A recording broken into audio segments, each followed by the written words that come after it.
ये है कि एसआईआर के तहत पूरे बिहार में एक खौफ का मंजर सामने आ रहा है और बिलखुसूस प्रशासन के लोगों का जो तरीका रहा है, इलेक्शन कमीशन ऑफ इंडिया का जो काम करने का अंदाज रहा है, तो ये मुनासिब नहीं रहा है।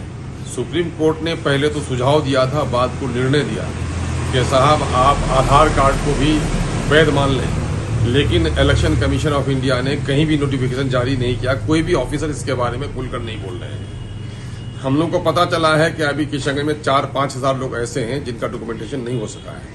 उसमें ऐसे मशकूक लोग हैं, संदिग्ध लोग भी हैं, जो लोग बांग्लादेश के भी हैं और नेपाल के भी हैं।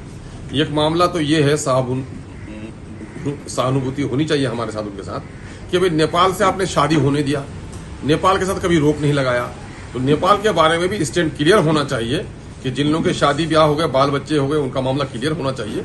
ये कौन सा तरीका है?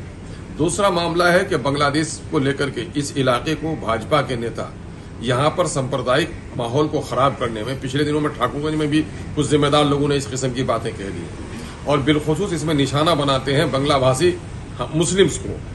तो ये बात बहुत ही गलत है। अभी जब कुछ लोगों का नाम आया है जो नॉन मुस्लिम्स हैं, जिन्होंने खुद स्वीकार किया है कि उनके पिता बांग्लादेश से आए थे, लेकिन इसमें जो भाजपा के लोगों का आचरण है वो बिल्कुल डुएल लगता है। डुएल इसलिए लगता है कि ये खबर जब नेशनल मीडिया में चली गई और यहाँ पर एक जिम्मेदार मीडिया के लोग जब उसके गाँव में गए, मीडिया वालों ने उनके साथ जो व्यवहार हुआ है, तो यकीनन है कि मैं समझता हूं कि आप पत्रकारों लोगों के लिए भी अफसोस की बात है कि इस तरह अगर पत्रकारिता नहीं कर पाएगा, ये चौथा स्तंभ है डेमोक्रेसी का, अगर इसकी आजादी खत्म हो जाए तो जुल्म होगा, ज्यादती होगी, कोई खबर ऊपर नहीं आ पाएगी।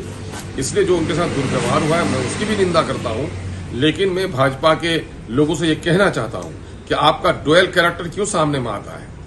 आप पूरा निशाना बनाए किए हुए हो कि कोई न कोई बांग्लादेशी, बांग्ला भाषी मुसलमानों का नाम बांग्लादेशी पढ़ा जाए, लेकिन जब नॉन मुस्लिम का नाम आता है तो उस पर आपका अंदाज अलग हो जाता है। ये मुनासिब नहीं है।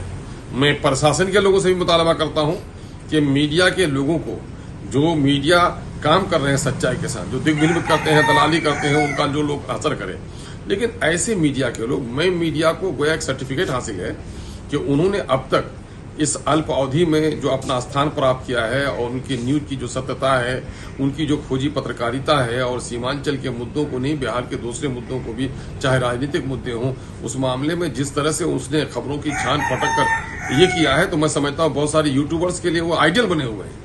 उसके साथ इस तरह से होना ये मुनासिब नहीं है।